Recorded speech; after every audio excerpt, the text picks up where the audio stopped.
live. I've just managed to pull an earring out. That was a good start, wasn't it? But at least I didn't pull my ear off. Hello and welcome to the Janome Stitch Club UK, and this is the first one tonight. So let's hope it's not chaotic and it all goes to plan. You never know with these sort of live things, do you? Especially when technology is involved. So my name is Julia, and I did introduce myself on the YouTube channel, but I am a Janome educator, and I've sewn on Janome machines since my first machine, which I got when I was 18, and got a few machines in the sewing room. And the idea of this club really is to just get everybody stitching on their machines and getting the best out of your machines as well.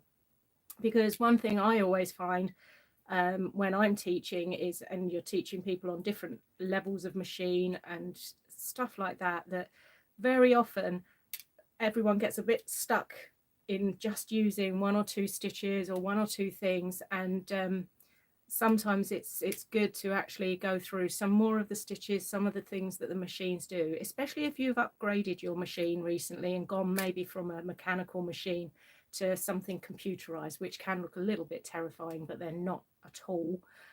So we're just going to try and go through a few of those things. And well, I put my glasses on my head and then at least I know where they are. And what I've done tonight is I've done a project, and I'm not going to apologize for this. We are looking at the straight stitches, which I know are not the most exciting stitches on most machines, because some have got some extremely exciting stitches, but the straight stitch is your bread and butter. And so I thought it might be a good idea to just have a look at the straight stitch, the different straight stitches that you've got, because you've probably got more than one. You might have 5 or 6 on your machine and be thinking, why do I need 5 or 6 options?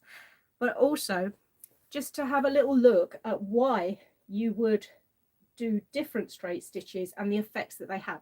So I've done this little project here.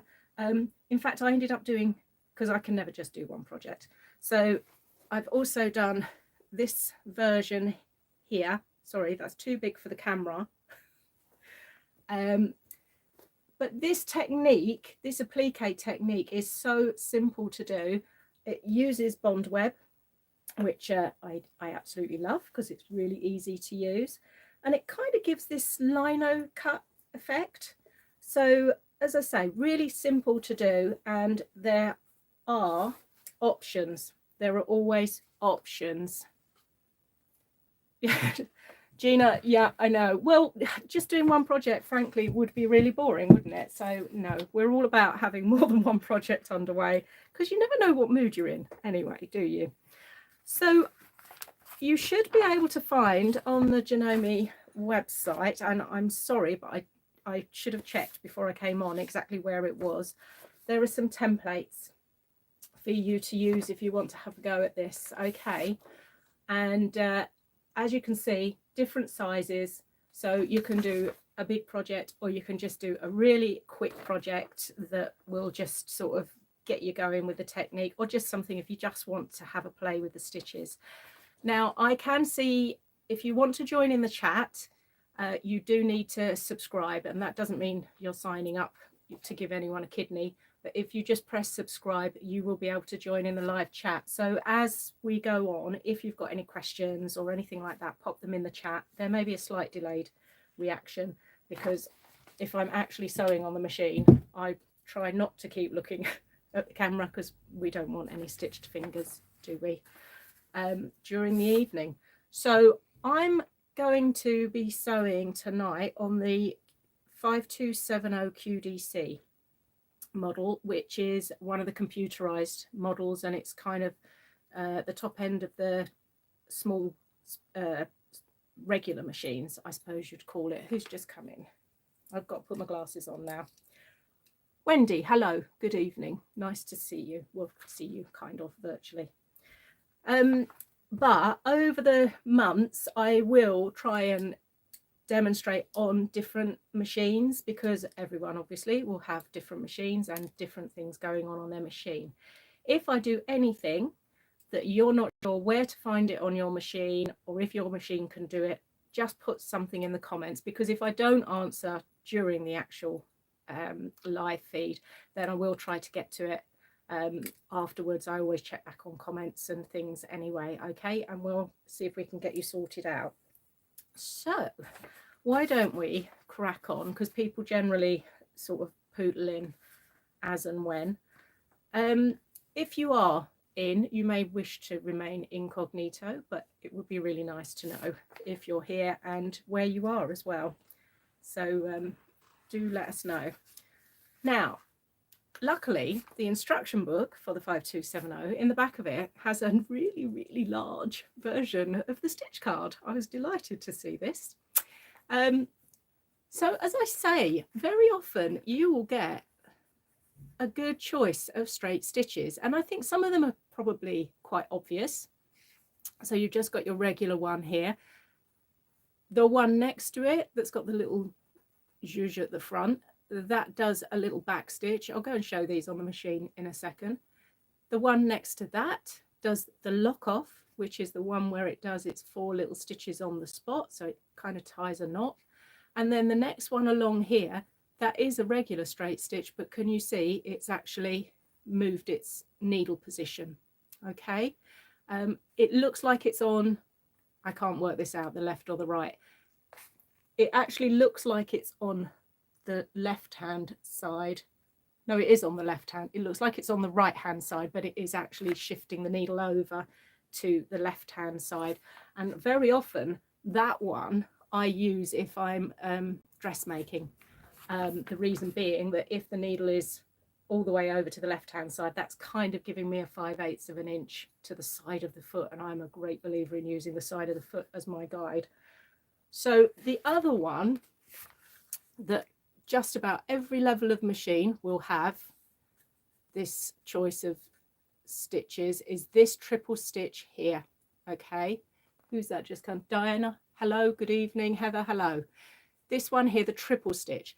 Now I always call it the triple stitch because it looks like it's 3 stitches side by side.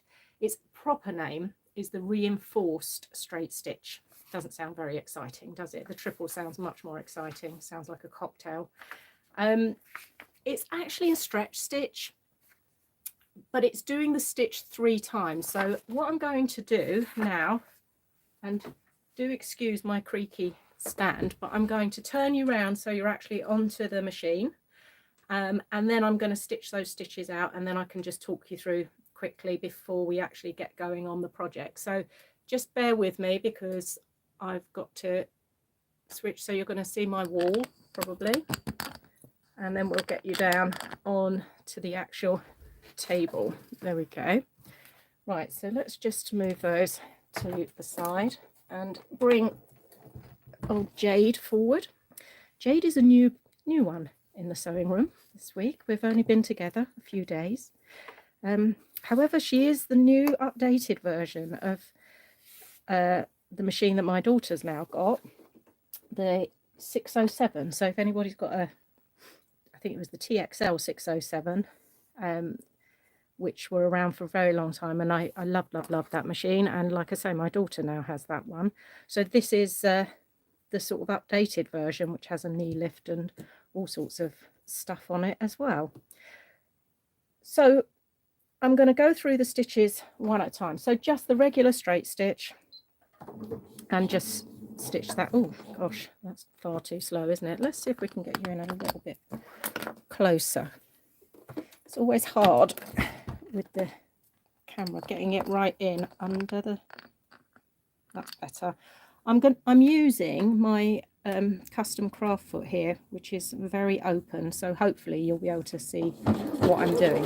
So this is just the regular one, so I'm just going to stop that and cut that. Okay, and I'm going to trim up the ends as I go, just so you can really see what's going on. Next one up is, like I say, the one that's got the little zhuzhy bit at the front, so you'll see it will kind of go down, then it's going back, and then it goes forward. So if you want to reinforce the beginning of the seam, that's the one you use. If any of you are quilters, that is not my favourite stitch, and that's possibly on the grounds that I end up unpicking so much, which probably isn't the way to go, but you know, I do always say if you think you're going to have to unpick it, then don't use a tiny stitch length, and don't do that at the beginning. Don't do a back stitch at the beginning either. Next one, and this is probably the one that I do use a fair bit actually, is the one that's got the lock off. And the lock off is this little target button here. So you can use that at any time. Okay, but this is doing it for you. So like I say, it does that 4 little stitches, and then it stitches, and then we could finish with a lock off as well, slowing it down so you can see exactly what it's doing. Now the joy of that is that if I trim it up, I think you can see that, look, there is nothing to see.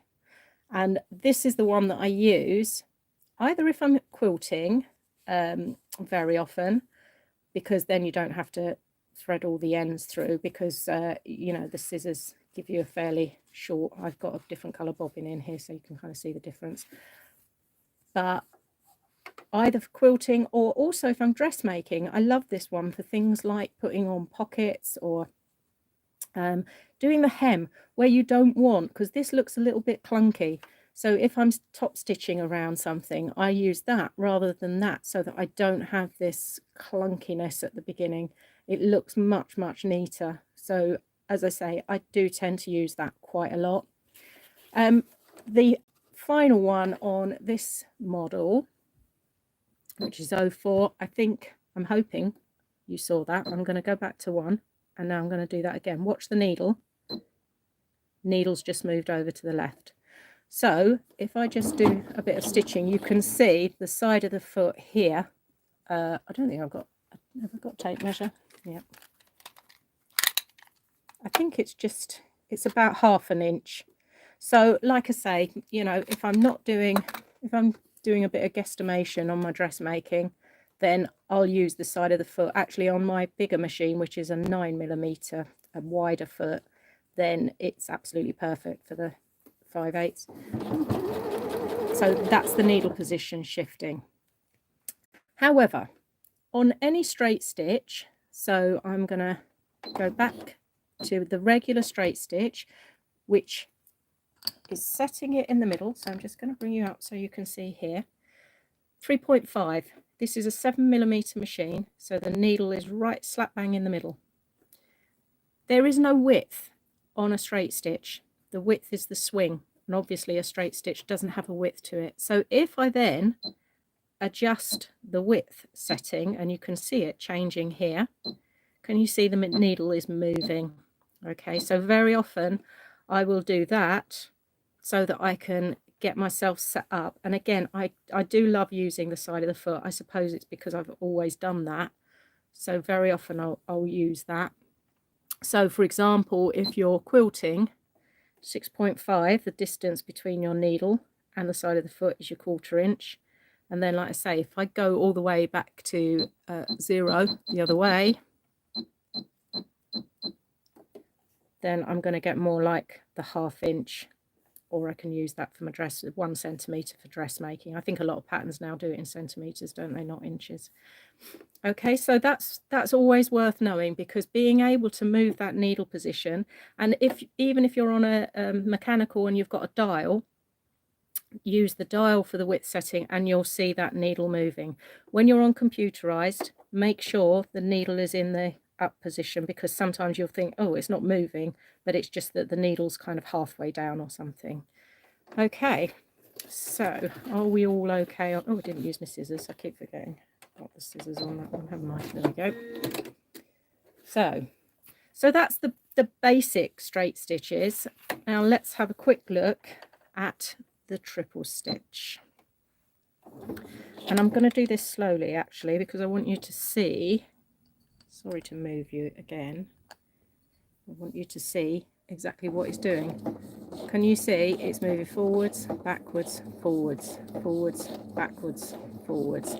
And as I say, when you're on a stretch fabric, this works really well, particularly if you're doing something like jeans that have just got that bit of lycra in, because what it's doing, it will push the stretch out and then pull it back in. So if you want a straight stitch for a seam or a hem or something like that that still has a bit of stretch in it, then this is the stitch that you can look at using. However, it also, as you can see, is much thicker. So I always use this because I think that in sort of embroidery terms, this is like a back stitch, isn't it? A hand done back stitch. So I'll often use it in a decorative form when I want a slightly thicker back stitch. Okay, so why don't we, if you've got any questions, like I say, do just pop them in the comments. So if you've got other straight stitches on your machine that you're looking at thinking why, there is one. Oh, is it on here? Yes, it is. You sometimes get where is it? There we go. You'll sometimes get a straight stitch with a P next to it, and that is patchwork. So on this particular machine, what that does is it actually shortens the stitch length if you go on to that stitch to 1.8, because a lot of people like to do their patchwork piecing on a shorter stitch length.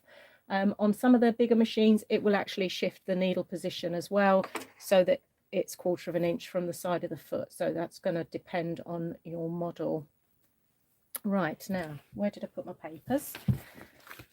So let's crack on, because as I do this, I can kind of go through a little bit more with you as well. As I say, I've got different sizes on here, so you can use these for whatever you like. I mean, you could even blow the hair up even bigger and use it on a cushion or something like that. I'm just going to work on the slightly smaller version.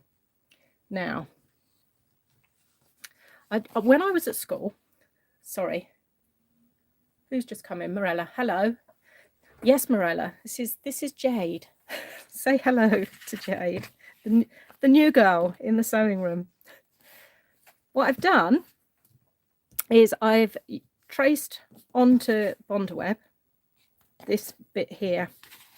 Okay, this design, and like I say, you can do the big one or the small one. And what I'm going to do is actually then cut each piece out. Now, a little word of warning here. I did this because when I was doing our A level, you had to produce all this preparation for your finished work of art, and I use the term loosely. And one of the easiest ones to do was to actually do a drawing or a painting or something of part of the finished work, and then just cut it into strips and spread it out, which just seemed to me like, you know, oh, okay, I can do that. That's fine. We'll do that. Little bit of a cheat in a way, but I like this look because it is basically lino cutting, isn't it? And I'm very fond of lino cuts. I think they just look quite effective, don't they? Quite stylistic, and it does translate really well onto fabric.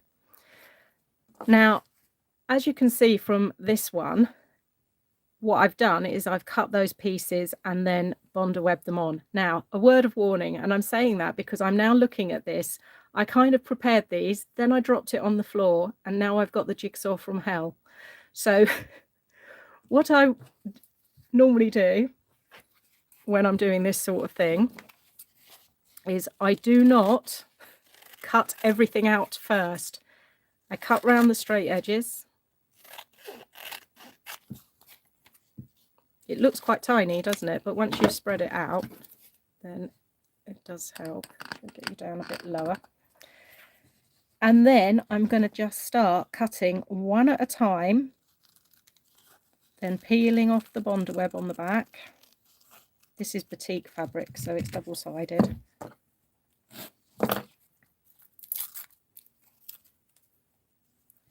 And then lay it down and then do the next one. Okay, don't be tempted to cut the whole lot out and then try and fit them together, because number one, it's all going to be mirrored, which will make it quite tricky. And as I say, it is just unnecessary to have that level of trauma when you're trying to put something together. So if you just do them one at a time and lay them out and then one gentle press with the iron just to hold them in place, and then put the iron on the whole thing to get it. Who's that? Questioner, hello, good evening. Right, so as I say, just cut them out one at a time and place them where they should be, and that does make life a little bit easier. I'm not going to do the whole thing because I have gone into Blue Peter mode, so I've got lots of sort of prepared ones. The rubbery side is always the sticky side on Bondaweb, because this is batik, it's like double-sided, so it makes it harder to see. And then once you're happy with that layout, like I say, I've just pulling them slightly, what's that, about 1/8 of an inch, just so that I can see the black underneath. You don't have to do it on black. I've done this one just with some sort of mottled blue there for a sky. Completely depends on what you wanted to do. Like I say, I've given you lots of options, hares and swallows. I had to go onto the RSPB site to find the difference between swallows and swifts, etc. Did you know they actually have... Oh, hello. I don't think we want that one. Oh.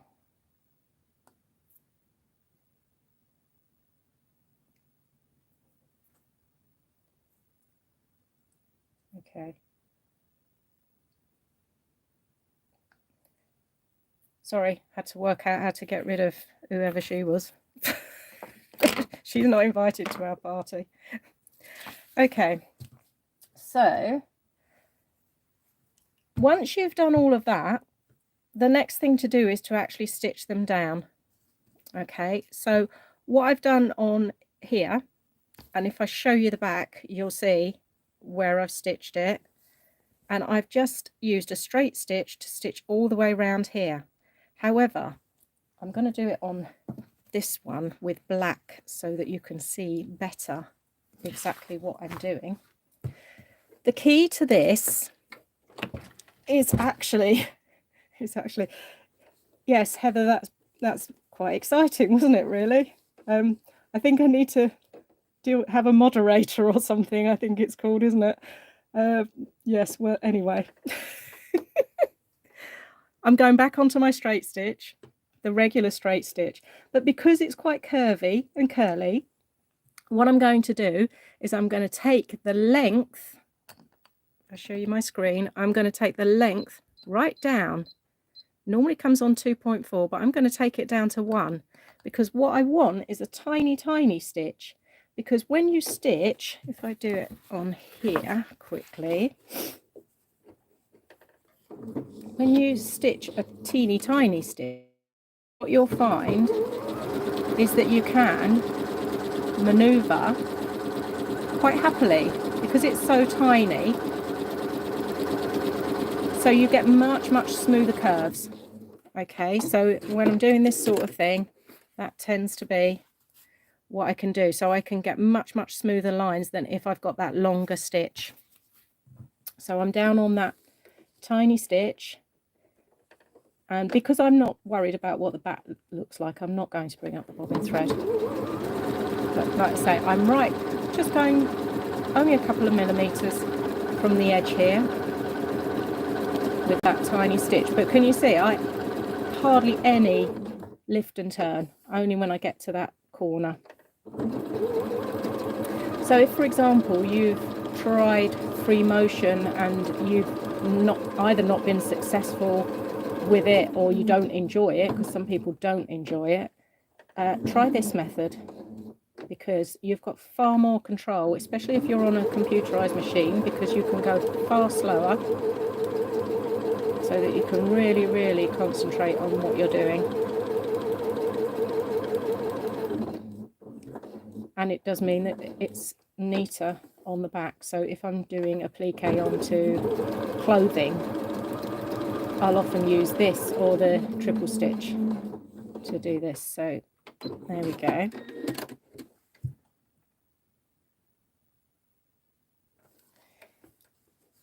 So I think you can see tiny stitch. Okay, but like I say, it's almost the equivalent, isn't it, of free motion when you're doing that sketching, free motion sketching. So if you've not tried free motion, this is actually quite a good place to start, because it kind of gets you moving the fabric a little bit more, because it is a technique that just takes practice in mind.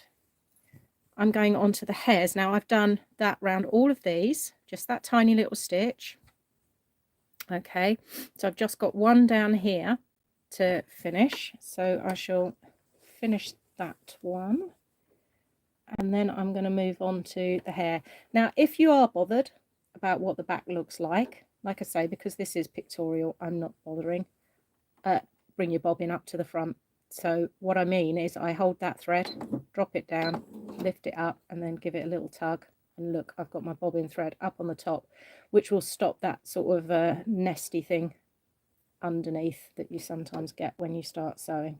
Okay, and then you can put them to the back. But as I say, when I'm doing this sort of pictorial work, I don't particularly worry about that. So get the needle down, and then we can start. And like I say, these are quite sort of intricate little shapes, but because it's so small and going so slowly, it's actually pretty easy to get round those.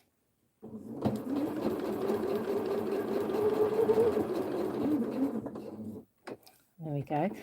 So I would also take the stitch length down if I'm doing things like toy making, because if I'm making toys, I want less gap in the seams so that the stuffing doesn't come out, basically. I would use it if I'm stitching around curves. So for example, if I'm doing like a Peter Pan collar or a neckband or something like that, where I need to get a really accurate curve, then very often I will take my stitch length down, not probably as tiny as this, but I will certainly use a shorter stitch length, because if you think about it, let me grab, I had a pen here a second ago. Look, I've made a mess already. That didn't take long, did it? But if you're using long stitches to go round a curve and they're straight, this is what happens. It ends up looking quite disjointed. Whereas if you go round with tiny dots, so in other words that tiny stitch, you'll get a much smoother curve. Okay, so that's something to remember. Take your stitch length down when you want to do curves, etc, etc. The opposite token though, at the bottom here, I've actually quilted it because I've got wadding on the back.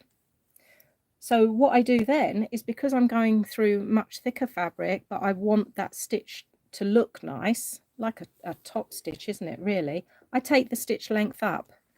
And that's something as well that is well worth thinking about. So for example, let's just stitch, I'm still on that tiny stitch of 1.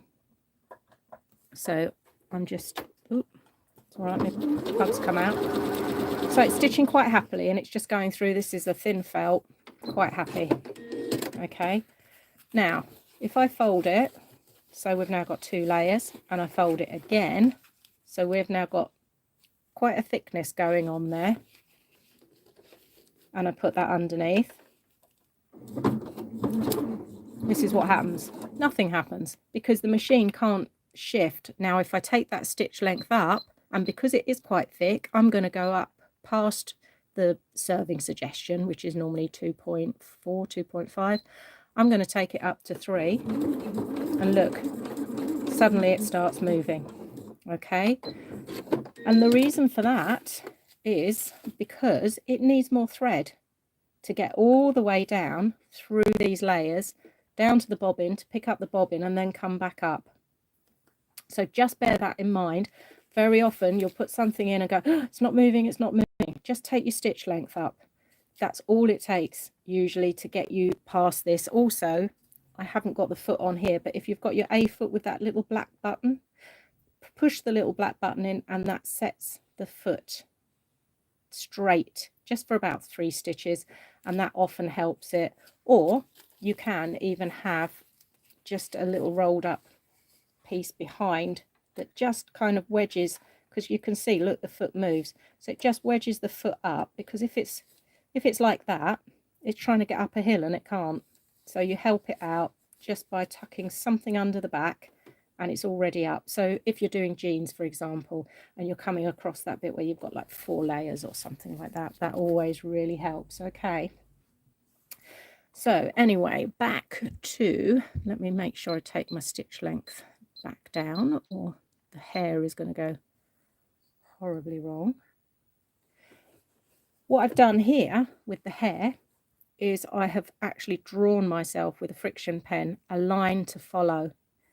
Okay, so if you're actually doing a shape or a picture or something, you know, lettering, for example, if you wanted to do lettering on a project as well, actually cut the letters out, but draw the line, the stitching line that you're following, because this is quite a twiddly little fella, especially this size. But like I say, I can, look, just maneuver quite happily with that tiny stitch, and it's only as you start to lose the line, lift and turn, a couple of stitches, lift and turn. If I'm doing something bigger, much bigger, I would probably be using that triple stitch, because the triple stitch, because it walks forwards and backwards, kind of has the same effect, that you've got time to shift in between the process of it walking backwards and forwards. So if the hair was, say, this, you know, this big, I would probably use the triple stitch rather than this one, because it would just give it more definition. And that's a really nice effect, especially if you're doing it on clothing rather than the sort of more staid, shall we say, satin stitch. I think it just gives a much more boho.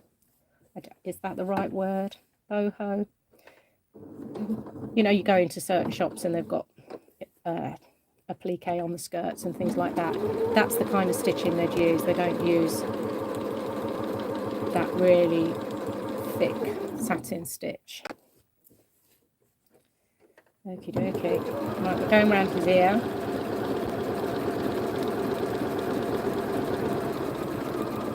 Quite happily going into his ear. Everybody's very quiet. Either that or you're just all shocked now after that, the incident. Like I say, I think I need to look at the, I thought I'd put I think it's called moderation, isn't it? I thought I'd put that on, but obviously I need to look at those settings.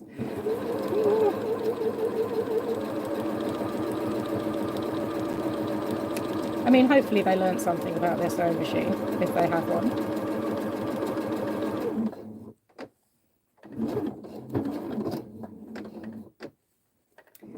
And we're going around his feet. Doesn't take long either, actually, to do this.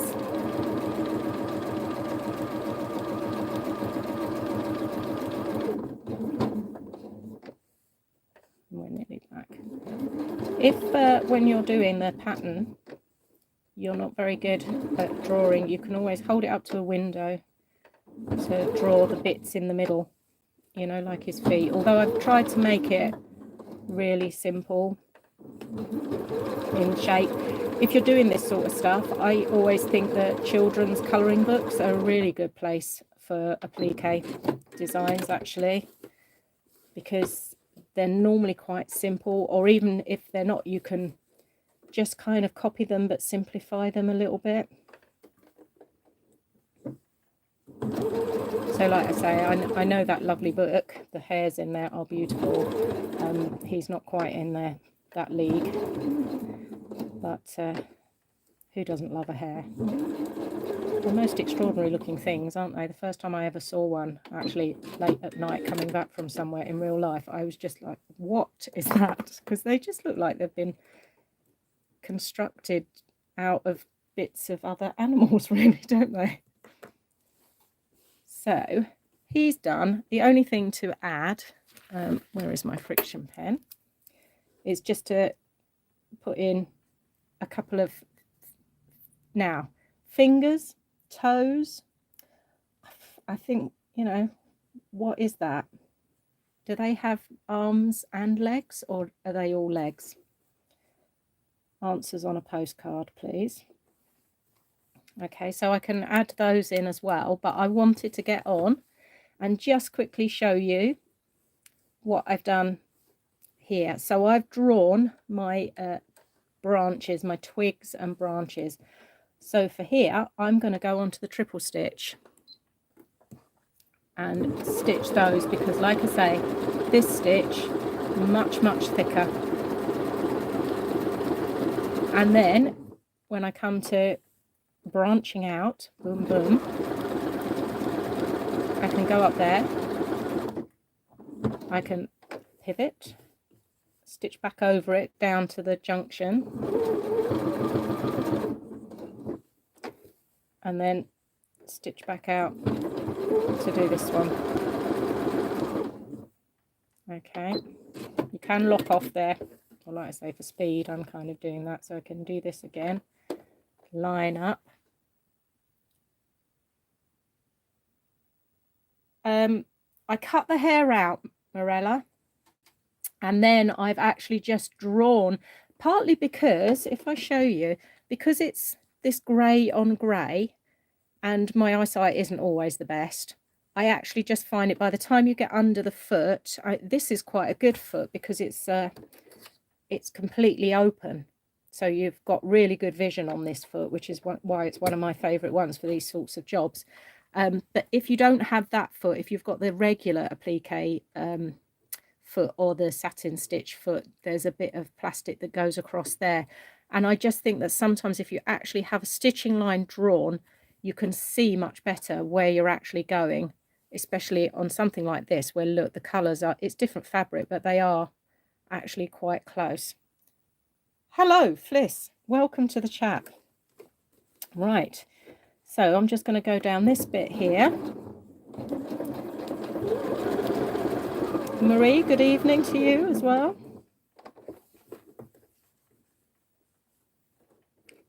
And then back up. So I'm just doing all these little branches basically. It's okay, there's no testing for spelling. And I'm going to do another one. Just quickly run down there. And I think you kind of get the gist of what we're doing here.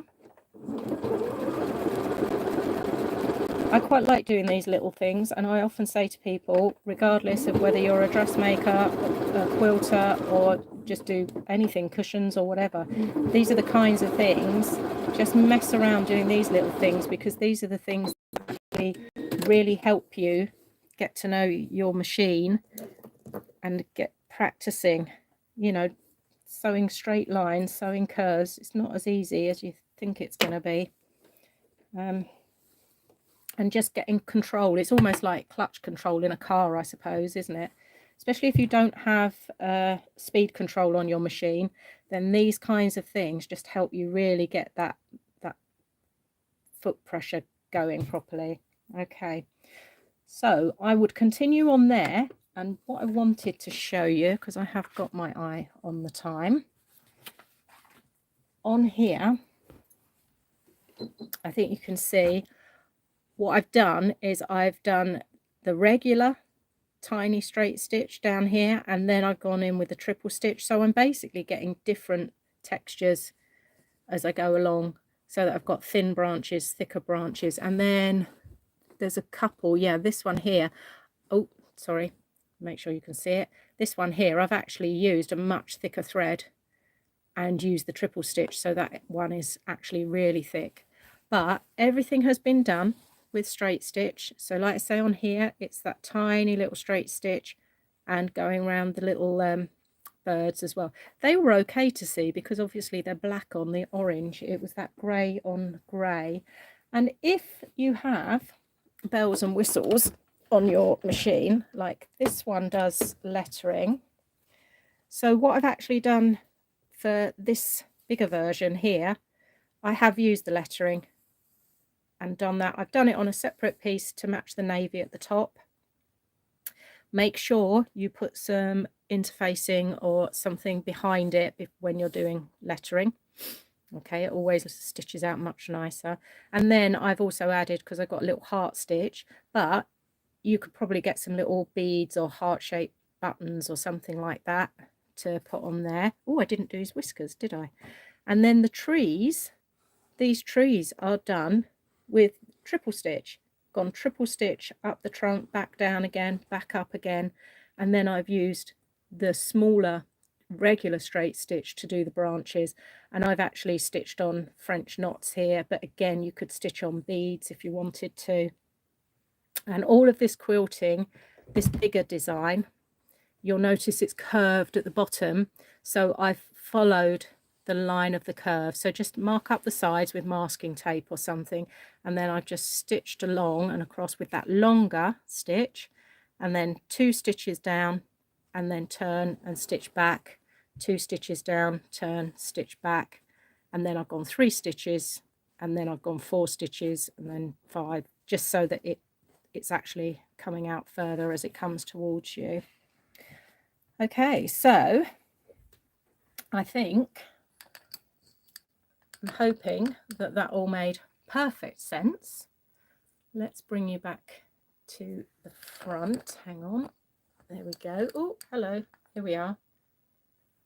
French. Oh, French knot. Hang on a second. I'd probably do that. Hang on. I need a... Can I get a French knot out of that? Very possibly. Right, camera's going round again. Sorry. Sorry, Stitchers, you're all going to be a little bit sick after this, aren't you? Right. I've got the tiniest piece of embroidery thread in the world. Should have thought of that. So let's do a little knot, and I'll do it on the black so you can see. Right, French knot. Come through, hold the thread and wrap it around the needle 3 times, and then pull it down, and then you ease the needle back, point of the needle in, and I'm still holding this here, okay, and keep holding that because you want to keep that tension as you then pull it through, and there you go. I'll do that again because I was probably out of camera. Difficult to watch what I'm doing on there and the camera. So bring it through. 1, 2, 3. Ooh, there we go. 3. Pull it back. Not right in the same place, but slightly next to it. Keep that tension. And then, like I say, pull it through. I'm trying to do this slowly. There you go. And there's another one. Did you see that one, or was that one out of shot as well? I feel like I'm going up there every time I do it, but I'm not sure I've got enough thread to do another one more for the journey. So any other questions, because I'm going to wrap it up in a minute, and I just wanted to quickly show you the next project. It's much easier when you've got a slightly longer piece of embroidery thread, guys. So there we go. Keep hold of that thread so it doesn't tangle, okay, and through it goes. I love a French knot. Oh my god, I love a French knot. Right, so oh, here we go. Bring that up. So thank you very much for sticking with it tonight. It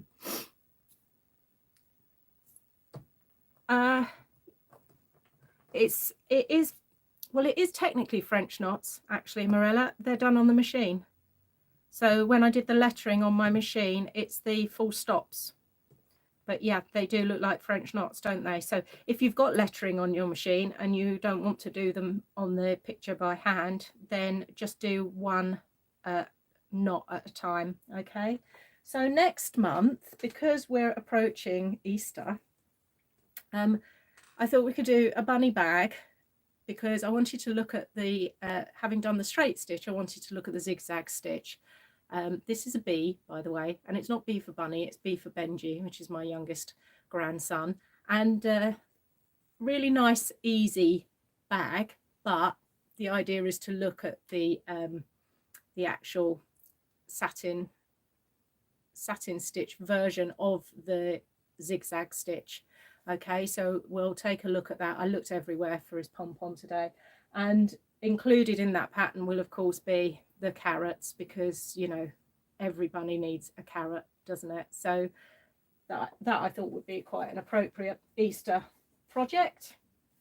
And that will be the last Thursday of the month, which I believe in March is the 31st, the very last day of the month as well. So hopefully see you then, 6:30. And if you can just spread the news, like I say, first time out today, the video will be up so you can watch afterwards, and you can still comment or ask questions, and hopefully see you all next month.